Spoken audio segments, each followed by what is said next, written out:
샬롬, 반갑습니다. 오늘은 예레미야 세 번째 시간을 우리가 함께 나눠보려고 합니다.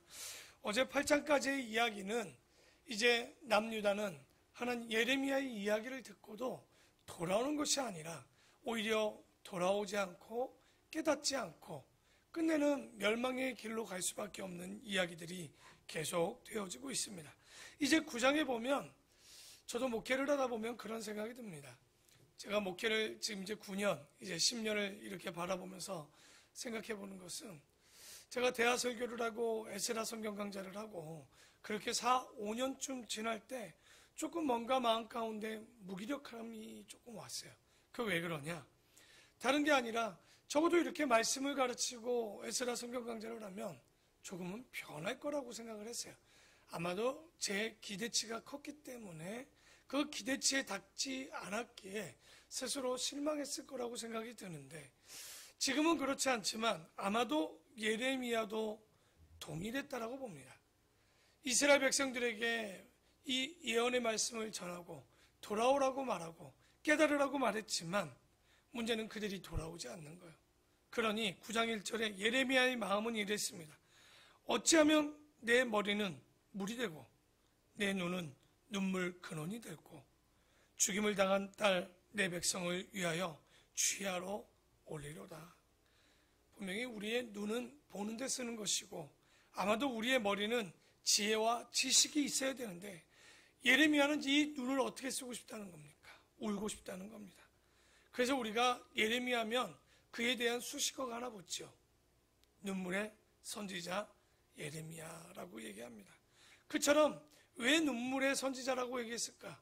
아마도 돌아오지 않는 그 이스라엘 백성들을 보면서 그 눈을 보는 데 쓰고 싶은 것이 아니라 울고 싶었고 머리는 지혜와 지식을 담는 것이 아니라 머리가 물통이 되어서 눈이 눈물의 근원이 되는데 그 물이 내려와 눈으로 눈물을 흘리겠다.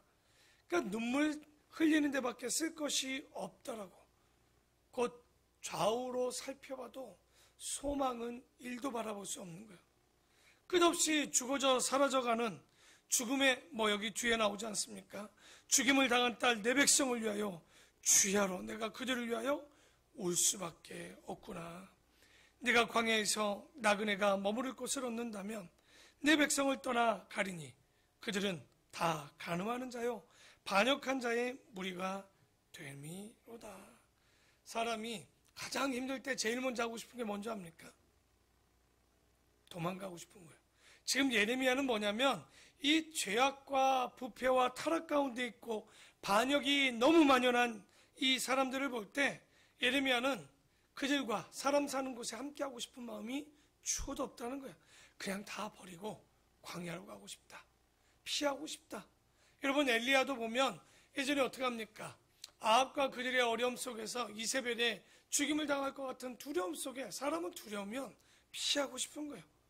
그래서 우리가 여기 보면 이런 것을 예레미야의 심정을 좀 읽어야 돼. 얼마나 괴로우면 눈물을 흘리는 데 쓰고 머리는 물통이 가득 되어서 이제는 아무도 만나고 싶지 않은 광야는 곧 죽음 아닙니까?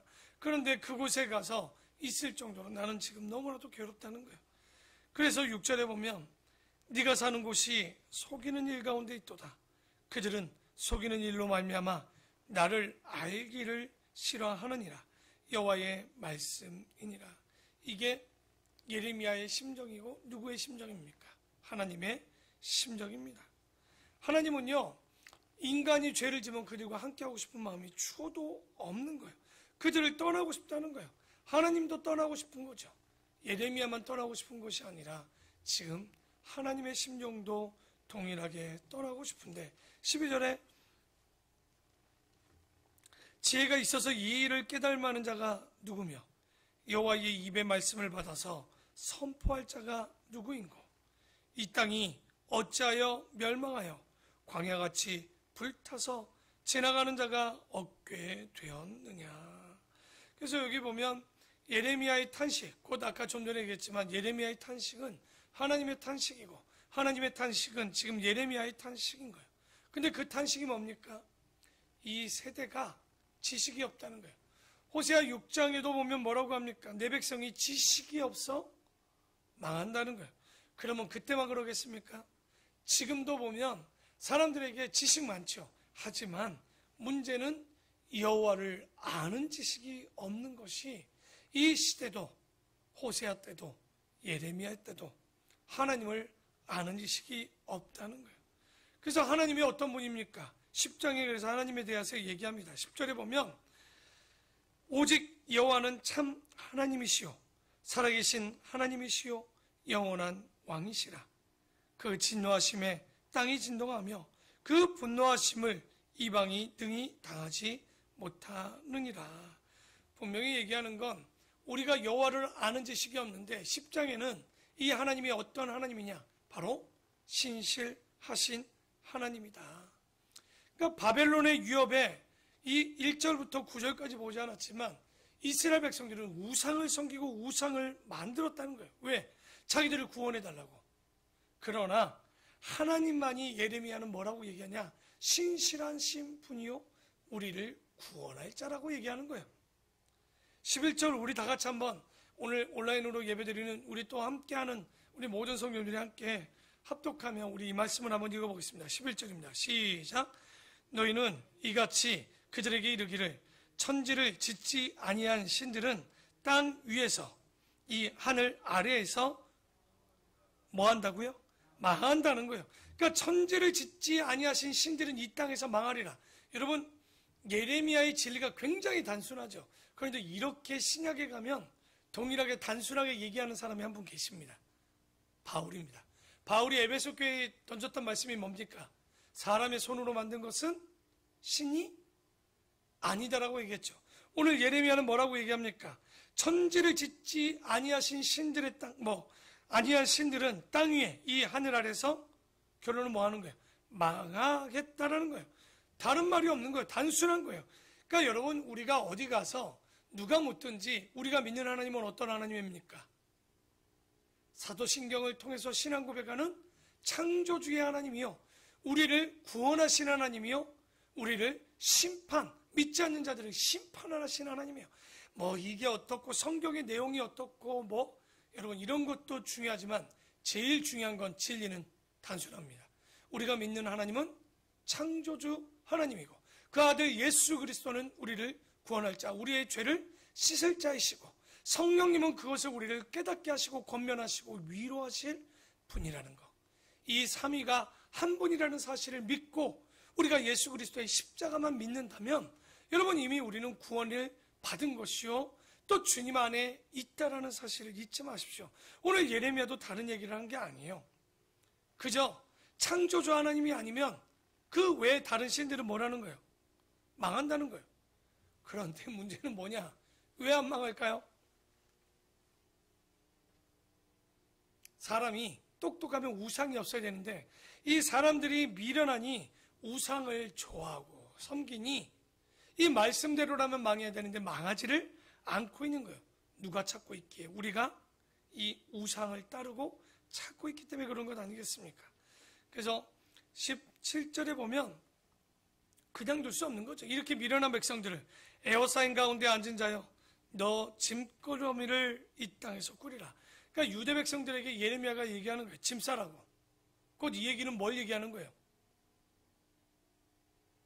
짐 싸고 어디 가라는 얘기입니까? 지금 역사적으로 보면 바벨론 가라는 얘기죠. 짐 쌌으니까 왜? 너희들은 하나님도 따르지 않고 미련한 마음을 가졌다? 깨닫지 못한다? 그러면 너희들 이제 바벨론 포로 갈 준비해라. 여호와께서 이와 같이 말씀하시되 보라 내가 이 땅에 사는 자를 이번에는 내던질 것이라 그들을 괴롭게 하여 깨닫게 하리라 하셨느니라. 근데 여기서 이 짐 싸는 목적이 18절 후반절이 나오는 거예요. 니들 망하게 하는 거야가 목적이 아닙니다. 뭐 하기 위해서? 깨닫기 위해서 그렇다는 거예요. 여러분 우리가 때로는요 너무나도 평온하면 솔직한 이야기로 깨닫지를 못합니다. 그래서 이스라엘 백성도 바벨론 포로로 그들을 괴롭게 하여서 뭐 하고 싶으셨냐면 깨닫게 하고 싶었다는 거예요. 그래서 항상 우리의 마음엔 두 가지 마음을 다 갖고 있어야 돼요. 사람이 평온할 때 뭐 하라는 거예요? 시편에 보면 사람이 형통할 때 감사하고 공고할 때 생각하라라고 이야기합니다. 전도서의 얘기죠. 그래서 우리는 감사한 일이 생겨도 뭐 하는 거예요? 이것이 어디로부터 왔는지 생각해야 될 것이고, 공고한 일이 와도 더 우리를 누가 이렇게 공고케 하시고 깨닫게 하시는지를 생각해야 된다는 거예요. 둘 다 기억하십시오. 즐겁고 괴로울 때 둘 다 뭐 해야 되느냐? 목적은 깨달아야 되는 거예요. 그래서 위대한 사람은요, 잘 보면 인생의 고난을 아는 사람이 위대한 사람입니다. 고난을 겪어본 사람만이 진정한 지혜자라고 얘기할 수 있는 거예요. 그래서 하나님이 이 괴롭게 하신 목적이 뭐냐? 정확히 얘기합니다. 깨닫게 하기 위해서인 거예요. 뭘? 하나님이 신실하시다는 거예요. 그러니까 우리가 기억하는 건 우리 하나님이 창조주 하나님이요, 구원주 하나님이요, 심판주 하나님이요, 우리를 깨닫게 하신 하나님이요, 형통케 하시는 하나님인 거죠. 그런데 계속적으로 예레미야 이사에서 얘기하는 게 뭘까요? 그런 하나님을 알아야 되는데 이스라엘 백성들은 그 하나님이 주신 언약을 믿지 못하니 깨어진 언약이 나오는 거예요. 11장에 보면 하나님과 이스라엘 백성들이 이제 언약을 세웠고 몇 년이 지났냐? 대략 800년, 860년 정도가 지났습니다. 그런데 그 긴 시간 동안 살펴보면 하나님은 변하지 않으셨어요. 그러나 사람들은, 이스라엘은 끊임없이 변덕스럽고 하나님을 믿었다가 또 이 조금 나아지면 우상을 섬겼다가 또 때려 맞으면 다시 하나님을 믿었다가 이 언약이 깨어졌다가 또 다시 기억됐다가 깨어졌다가. 그런데 하나님께서는 얘기합니다. 이 언약은 신실하지 않는 사람, 그리고 언약 약속을 지키지 않는 사람. 여러분, 우리가 이런 사람들과는 뭐 할 수 없습니까? 야, 몇 시에 만나서 일하자. 나타나지는 못해요. 안 와요. 그러면 뭘 못하는 거예요? 일을 하지 못하는 거예요. 신뢰가 깨지면 일하지 못하고 약속이 깨지면 일하지 못하는 거예요. 그래서 11장 6절에 보면 여호와께서 내게 이르시되 너는 이 모든 말로 유다 성읍들과 예루살렘 거리에서 선포하여 이르기를 너희는 이 언약의 말을 듣고 지키라. 내가 너희 조상들을 애굽 땅에서 인도하여 낸 날부터 오늘까지 간절히 경계하며 끊임없이 경계하기를 너희는 내 목소리를 순종하리라 하였으나. 그러니까 다른 것 추구하지 말고 하나님께서 예레미야를 통해서 말씀하시는 게 뭡니까? 하나님의 말씀을 듣고 순종하고 언약을 지키라는 거예요. 성경은 다른 말들을 많이 하고 있는 게 아닙니다. 그 말씀을 알고 듣고 깨닫고 그리고 순종하고 언약을 지키라는 거.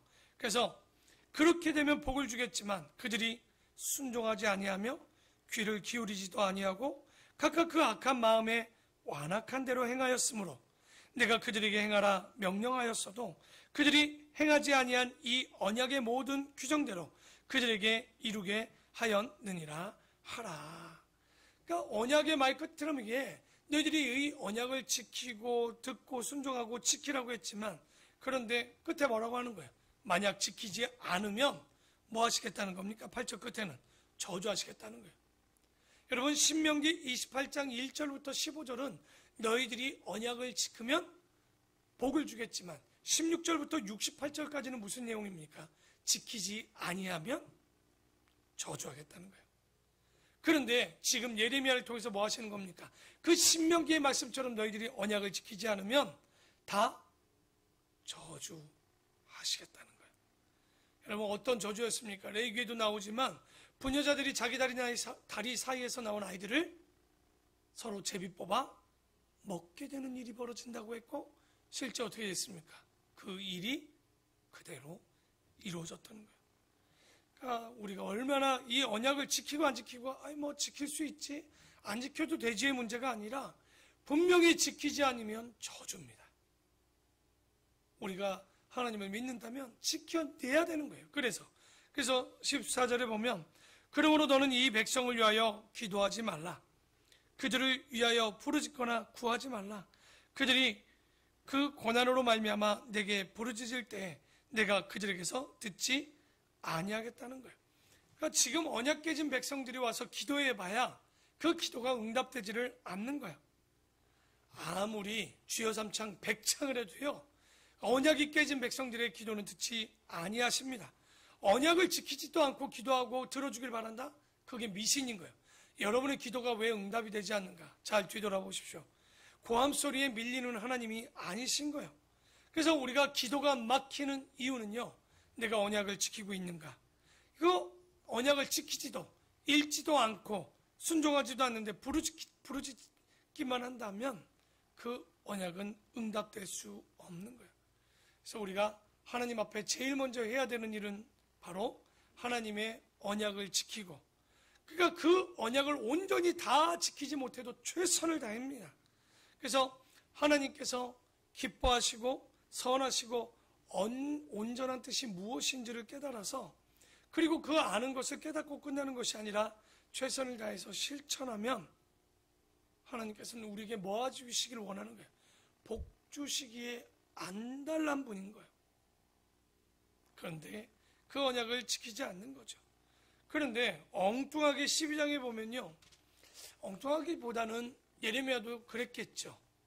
이렇게 떠들고 언약을 지키지 않으면 저주라고 얘기했는데 자기의 사는 딱 삶을 보고 환경을 보니까 어려운 거예요. 왜 어렵냐? 자기가 이렇게 귀한 말씀을 전했는데 우리가 읽지 않았지만 11장 18절에서 23절에 보면 자기의 고향을 갑니다. 아나돗을 갔는데 문제가 생겨요. 뭡니까? 자기가 이런 말씀을 전하고 하면 환영할 줄 아는데 환영은커녕 돌로 쳐 죽이려고 하는 거죠. 그러니까 고향 사람들이 자기를 죽이려고 하는 것을 본 이후에 예레미야가 의구심이 생겼어요. 또 이럴 때 이런 얘기를 하죠. 예언자니까 성령 충만했다고 해서 다 아는 것 아니냐라고 생각하지만 예언자라고 해서 다 아는 것이 아닙니다. 성령 충만했다고 사람들의 죄악이나 이런 것들을 다 깨닫는 것이 아닌 거예요. 그래서 예레미야가 맑은 영을 갖고 있음에도 불구하고 눈앞에 벌어지는 일들이 지금 너무 당혹스럽습니다. 왜? 의구심이 생기는데 첫째는 뭐냐? 자기 고향 사람뿐만 아니라 왕실 가까이에서 아주 이게 충실한 신하도 아닌 간신배 같은 권력자들이, 그리고 악한 자들이 이렇게 하나님의 말씀을 외치면 그 악한 자들은 저주해야 되는데 너무 형통한 거예요. 그러니까 배역한 자들이고 배역한 자들인데 아무 고난도 없고 안락하고 눈뚱이는 얼마나 잘 먹었는지 눈은 부어있고. 자, 오늘 마지막 12장 1절을 우리 다 같이 한번 읽어보겠습니다. 12장 1절 시작. 여호와여, 내가 주와 변론할 때에는 주께서 의로우시니이다. 그러나 내가 주께 질문하옵나니 악한 자의 길이 형통하며 반역한 자가 다 평안함은 무슨 까닭이니까. 지금 예레미야의 마음에 이런 마음인 거예요. 어떻게 악한 자의 길이 형통하고 어떻게 폐역한 자의 길이 안락할 수 있냐는 거예요. 죽을 때까지도 고난이 없는 거예요. 살이 쪄서 눈이 솟고 죽는 날까지 배부르고 자식들은 잘 되고 땅을 사면 땅값이 오르고 나무를 심으면 열매는 남들보다 더 낫고. 그런데 예레미야는 40년간 외쳤는데 자기는 사람들이 손가락질, 손찌검, 비아냥거림. 참 이것들을 들을 때 예레미야가 뭐라고 얘기했습니까? 12장 1절에 내가 주님께 좀 따지자는 거예요. 변론 좀 하고 싶다라는 거예요. 얼마나 답답하면 예레미야가 그랬겠습니까? 그런데 여러분, 성경은 얘기합니다. 뭐라고요? 악한 자의 형통은 오래가지 않고 의로운 자의 고난도 영원하지 않다라고 얘기하는 거예요. 이런 이야기는 하박국도 얘기했고 시편 73편의 아삽의 시에도 보면 악인의 형통에 대한 질문들을 동일하게 성경 안에서는 계속 의구심을 삼는 거예요. 오늘도 우리가 살아가면서 주변의 악인들, 나는 잘 믿는 것 같은데 왜 이러지? 아니요, 원래 그런 거예요. 악인이 이끌고 있는 이 땅에서 의인이 형통하는 것은 그렇게 쉬운 일이 아닙니다. 그래서 하지만 분명한 것은 하나님이 이것에 대해서 얘기해 주는 거, 우리가 뭐겠습니까? 그 결론은 아삽이 깨달았던 거예요. 뭐요? 저 악인들이 형통한 줄 알았는데 하루는 성전에 가서 꿈을 꾸는데 악인들이 서 있는 거예요. 어디에? 낭떠러지 바로 위에 서 있는 거예요. 미끄러지면 청길 낭떠러지로 떨어지는 그 모습을 보면서 자기가 회개하지 않습니까? 그러니까 지금 볼 때 그들이 형통해 보이지만 눈 떠서 제대로 보니 그들은 지금 어디에 서 있는 자들과 똑같은 거예요. 낭떠러지 위에 한 발만 실족해도 미끄러져도 그들의 인생은 끝나는, 그래서 이 아삽이 어떤 모습으로 오냐? 회개하는 모습이 나오는 거예요. 여러분, 악인의 형통을 부러워하지 마십시오. 그렇죠. 당연히 부러울 때도 있죠. 그들은 잘 살고 그들은 잘 되는 것 같겠지만, 여러분, 항상 성경은 잘 살고 잘 먹는 게 복이라고 얘기하지 않습니다. 하나님께 붙어 있는 것, 하나님께 가까이 하는 자들, 하나님 안에 거하는 자들, 그러기에 하나님께 모든 것을 드릴 수 있고 그 하나님과 바꿀 수 있는 자들, 그 말씀에 순종하는 자들, 그런 증인이 되는 자들에게 뭐가 있냐? 복 있다라고 말씀하십니다. 오늘 이 말씀을 오늘도 붙잡고 내가 진짜 하나님이 주시는 복 가운데 있다라고 생각한다면 여러분, 살아내십시오. 말씀이 진짜가 되는 것은, 그것을 진짜 내가 믿고 증인이 되어졌다는 것은 살아내는 겁니다. 아무리 하나님을 믿는다고 하는데 그 길을 걷지 않는 자, 여러분, 그걸 믿는다라고 얘기할 수 있을까요? 할 수 없는 거예요. 나는 왜 그러지가 아니라 우리가 믿음이 없기에 자꾸만 쓰러지는 거예요. 우리가 믿음이 없기에 우리 마음이 자꾸만 무너지는 거예요. 우리가 믿음이 있다면, 언약을 믿는다면 그 언약은 깨어질 수 없는 겁니다. 오늘의 이 말씀을 붙잡고 오늘 주신 말씀을 가지고 살아내십시오. 그 말씀을 가지고 여러분 열매 맺으셔야 됩니다. 오늘 이 하루를 살아갈 때 예레미야의 이 어떻게 보면 불평과 같은 원망과 같은 이 말씀이었지만, 결론은 우리가 언약을 맺은 자라면 그 언약을 믿고 신뢰하고 그 하나님이 가시는 그 길 가운데 형통에도 감사요, 공고에도 생각할 수 있는 지혜가 우리 가운데 있기를 소망하고 또 그 길을 걷는 여러분이 되기를 축원합니다. 기도하겠습니다.